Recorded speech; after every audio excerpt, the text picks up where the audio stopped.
Hello everyone, welcome to our YouTube channel. This is Jay Singh. आज का video हमारा lesson number 17 का पार्ट सेकंड वीडियो है, जहां पे हम डिस्कस करेंगे प्रॉपर्टीज ऑफ मसल के बारे में। और मेनली यहां पे आज हम दो प्रॉपर्टीज डिस्कस करेंगे जो कि हैं कॉन्ट्रैक्टिबिलिटी एंड इलास्टिसिटी। शुरू करते हैं हम कॉन्ट्रैक्टिबिलिटी से। कॉन्ट्रैक्टिबिलिटी कहने का मतलब होता है एबिलिटी टू शॉर्टन।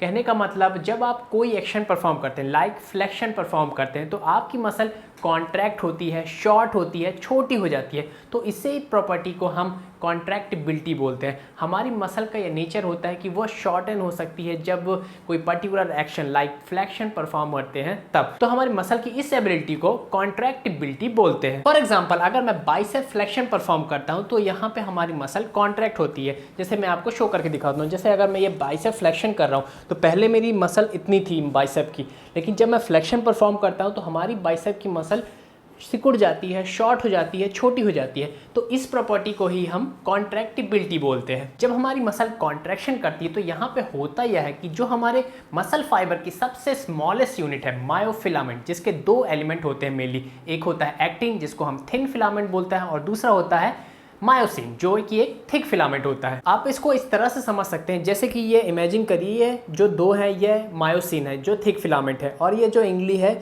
यह है एक्टिन जो कि थिन फिलामेंट है। अब होता है कि जब हमारी मसल रिलैक्स स्टेट में रहती है, जब कोई फंक्शन कोई एक्शन परफॉर्म नहीं कर रही होती तो वो इस तरह से रहती है।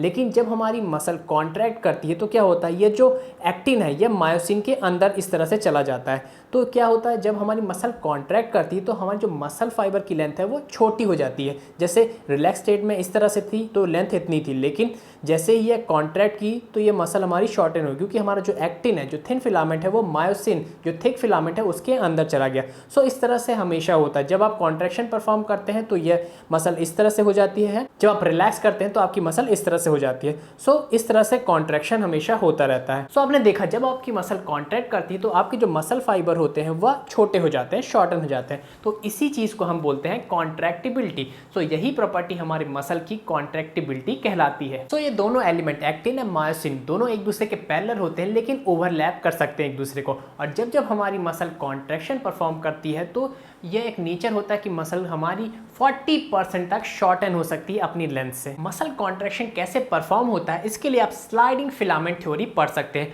और मैंने इसके लिए कंप्लीट एक वीडियो भी बनाया है स्लाइडिंग फिलामेंट थ्योरी के बारे में, जिसका टाइटल है स्ट्रक्चर ऑफ स्केलेटन मसल, जहां पे मैंने एक्सप्लेन किया है कैसे हमारी मसल कॉन्ट्रैक्ट करती है, क्या क्या एक्शन परफॉर्म होते हैं हमारे मसल फाइबर के अंदर जब हमारी मसल कॉन्ट्रैक्ट करती है। और यह सारी चीज़ें मैंने एक स्ट्रक्चर ऑफ स्केलेटन मसल इस वीडियो के अंदर कवर किए, जहाँ पे आपको मसल बेली के बारे में जानकारी मिलेगी कि मसल बेली के अंदर क्या क्या एलिमेंट्स होते हैं, कैसे वो काम करते हैं, क्या उनके एक्शंस होते हैं, क्या उनके फंक्शंस है, वो सारी चीज़ें डिटेल में आपको मिल जाएगी आप उस वीडियो में।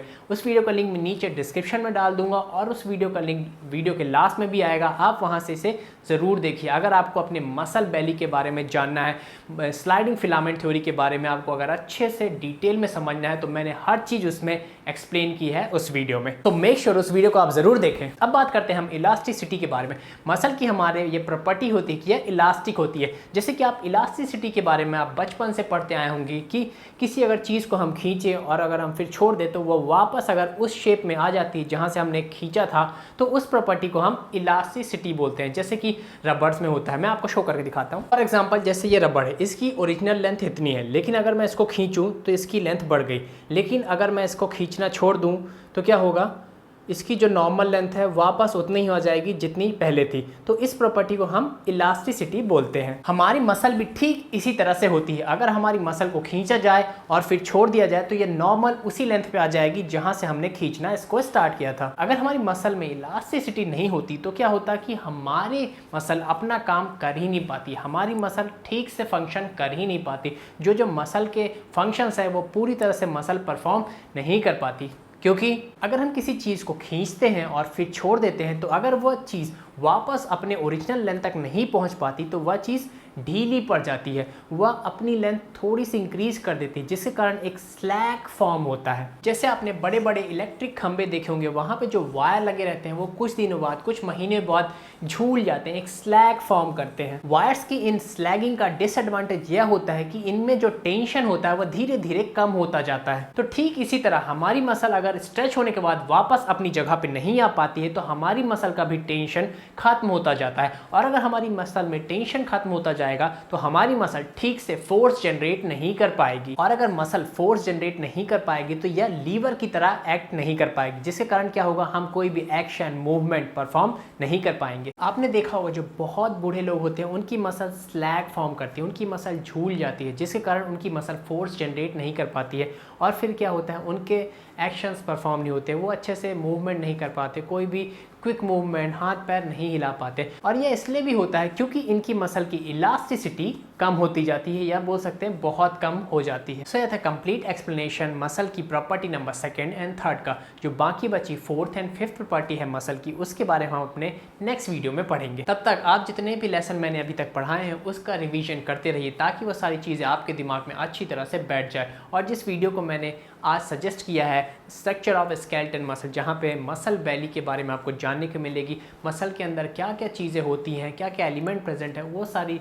डिटेल इन्फॉर्मेशन, और साथ ही साथ स्लाइडिंग फिलामेंट थ्योरी उस वीडियो में एक्सप्लेन किए। तो उस वीडियो का लिंक नीचे डिस्क्रिप्शन में मिल जाएगा, आप उस वीडियो को ज़रूर देखें। आज की वीडियो में इतना ही। वीडियो पर लाइक कमेंट ज़रूर करें, और इस वीडियो को जितना हो सके उतना शेयर करें, ताकि देश के हर कोने तक पहुँच सके। और अगर आप मेरे चैनल पर पहली बार आए हैं तो मेक श्योर मेरे चैनल को सब्सक्राइब कर लें and hit the bell icon, ताकि इसी तरह के इन्फॉर्मेटिव वीडियोस आपको हमेशा मिलते रहे। Thanks for watching, stay healthy, stay fit, bye, जय हिंद।